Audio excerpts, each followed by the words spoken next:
कभी सोचा है जो चीज दुनिया को अगली, वियर्ड और फैशन डिजास्टर लगती थी वही एक दिन बिलियन डॉलर्स ब्रांड बन जाए। क्रॉक्स का सफर किसी लग्जरी डिजाइन स्टूडियो से शुरू नहीं होता, बल्कि एक ऐसे इंसान की जिंदगी से स्टार्ट होता है जहां ऑलरेडी सब कुछ टूट चुका था। करियर, घर, रिलेशनशिप और इमोशनल स्टेबिलिटी। ये कहानी सिर्फ फुटवेयर की नहीं है, ये कहानी है फेलियर्स के बाद खुद को दोबारा बिल्ड करने की, जिसे दुनिया पहले ही रिजेक्ट कर चुकी हो। इस स्टोरी में हमें मिलता है लॉस, रिस्क, फ्रेंडशिप, डाउट और फिर एक अनएक्सपेक्टेड इन्वेंशन जो कंफर्ट को फैशन से ज्यादा पावरफुल बना देता है। और जैसे जैसे ये कहानी आगे बढ़ती है हमें समझ में आता है कि क्रॉक्स की सक्सेस डिजाइन की वजह से नहीं बल्कि माइंडसेट की वजह से पॉसिबल हुआ। तो ये वीडियो सिर्फ क्रॉक्स के शूज के बारे में नहीं है, ये वीडियो क्रॉक्स के पीछे छुपे लोगो, डिजाइन और उस मोमेंट के बारे में है जहाँ से इम्पॉसिबल लगने वाली जर्नी क्वाइटली शुरू होती है। 2002 का साल लिंडन हैंसेल के लिए जिंदगी का सबसे डार्क फेस। पर्सनल और प्रोफेशनल दोनों फ्रंट पर सब कुछ बिखर चुका था। शादी टूट चुकी थी और लिंडन अपना खुद का घर भी खो चुके थे। हालात इतने खराब थे कि उन्हें अपने दोस्त की काउच पर रात गुजारनी पड़ती थी।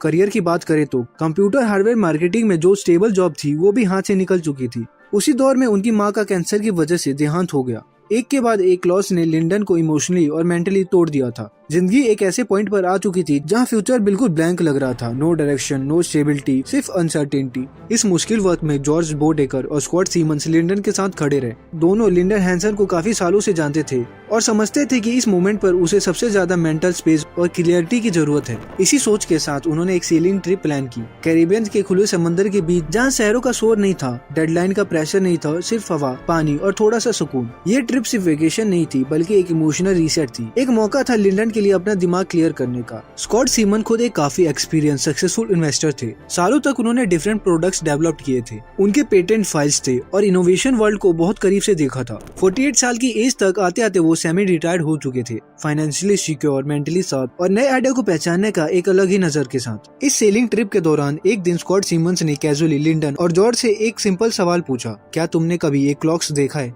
स्कॉट कुछ टाइम से एक यूनिक टाइप के शूज पर काम कर रहे थे जो उन्होंने एक कैनेडियन कंपनी क्रिएशन इनकॉर्पोरेटेड से इंस्पायर होकर डेवलप किया था। ये शूज एक स्पेशल रेजिन से बने हुए थे जो वाटर रेजिस्टेंट था।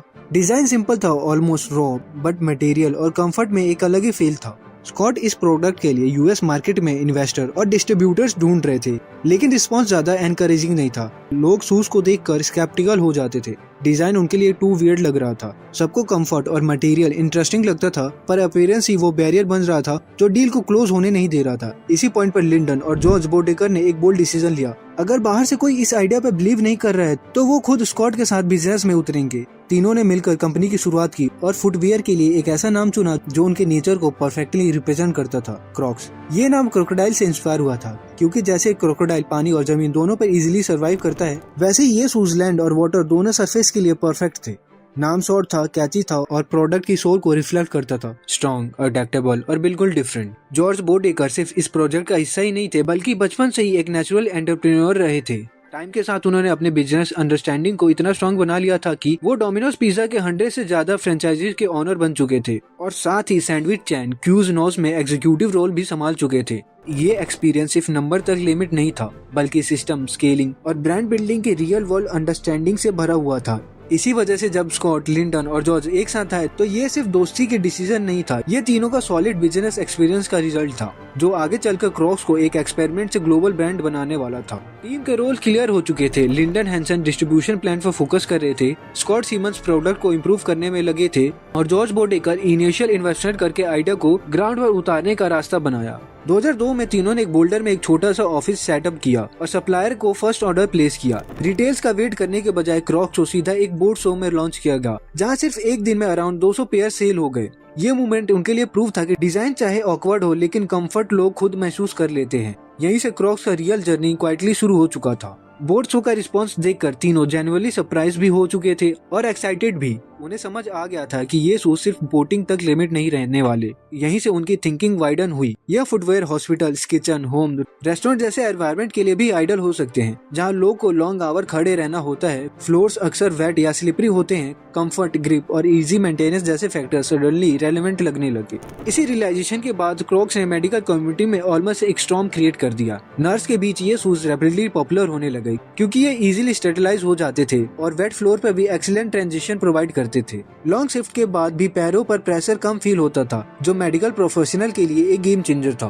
2003 तक क्रॉक्स की ग्रोथ क्लियरली मेजरेबल हो चुकी थी। उस साल कंपनी ने around 76,000 pair of shoes sales किए, जो मार्केट एक्सेप्टेंस का स्ट्रॉन्ग सिग्नल था। फिर 2005 से 2006 के बीच रियल जंप आया, जब रेवेन्यू लगभग 226% तक ग्रो कर गया। ये सक्सेस डिमांड और स्मार्ट डिसीजन का रिजल्ट था। इसी फेज में क्रॉक्स ने फॉर्म क्रिएशन इंकॉर्पोरेटेड को एक्वायर कर लिया, जिससे उन्हें लाइट वेट और ड्यूरेबल फॉर्म्स मटेरियल पर एक्सक्लूसिव राइट मिल गए। और 2006 में कंपनी ने एक हिस्टोरिकल माइलस्टोन अचीव किया। आईपीओ के थ्रू लगभग $239 मिलियन रेज किया गया और $1 बिलियन वैल्यूएशन के साथ फुटवेयर इंडस्ट्री का सबसे बड़ा आईपीओ बन गया। सक्सेस के बाद क्रॉक्स की जर्नी स्मूथ नहीं रही। रैपिड एक्सपेंशन, एग्रेसिव ग्रोथ और ऑपरेशनल प्रेशर के साथ कंपनी के अंदर टेंशन भी बढ़ने लगे। इसी फेज में एक कंट्रोवर्शियल डिसीजन लिया गया। जॉर्ज बोर्टेगर को क्रॉक्स के बोर्ड ऑफ डायरेक्टर से डिसमिस कर दिया गया। ये डिसीजन शॉकिंग था, क्योंकि जॉर्ज कंपनी के फॉर्मेशन में एक क्रूशियल रोल प्ले कर चुके थे, इनिशियल इन्वेस्टमेंट से अर्ली स्टेज डायरेक्शन तक। लेकिन इस बार वजह स्ट्रेटेजिक डिफरेंस नहीं थी, बल्कि लीगल ट्रैवल थी।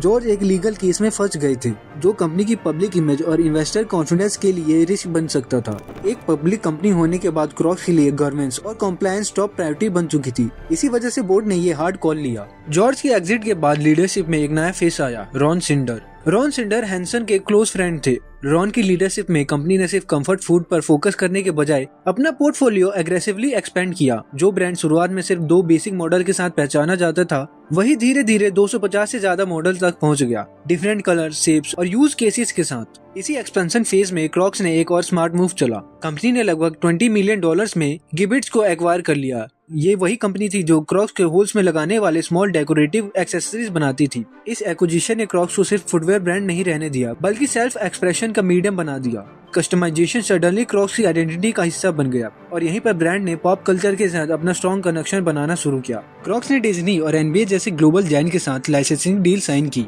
2008 के ग्लोबल फाइनेंशियल क्राइसिस ने क्रॉक्स को भी हार्ड हिट किया। कस्टमर स्पेंडिंग स्लो हो रही थी, रेवेन्यू पर प्रेशर आ गया था और स्टॉक मार्केट में कंपनी को काफी वॉलिटी फेस करनी पड़ी। इन्वेस्टर का कॉन्फिडेंस एक ही था और एक टाइम ऐसा लगने लगा जैसे फास्ट ग्रोथ वाली कहानी सडनली पोज हो गई हो। जैसे ही कंपनी इस फेज से निकलने की कोशिश कर रही थी, अगले साल एक और चैलेंज सामने आ गया। सेलेक्ट एलएलसी ने क्रॉक्स पर एलिगेशन लगाया। उन्होंने क्लेम किया कि क्रॉक्स का फॉर्म मटेरियल्स उनकी 1999 के पेटेंट से मिलता जुलता है और पेटेंट वॉल्यूशन का केस फाइल कर दिया। ये एक्विजिशन कंपनी के लिए एक और प्रेशर पॉइंट बन गया, क्योंकि legal uncertainty direct impact brand और इन्वेस्टर दोनों पर पड़ता है। लेकिन इन सब सेटबैक के बावजूद क्रॉक्स कम्प्लीटली डीरेल नहीं हुआ। कंपनी ने कॉस्ट रिस्ट्रक्चर किया, फोकस वापस कोर स्ट्रेंथ, कंफर्ट, यूटिलिटी और डिफरेंशिएशन पर लाया और लीगल चैलेंजेस को सिमेट्रिकली हैंडल किया। धीरे धीरे क्रॉक्स ने अपनी फुटिंग वापस पाई।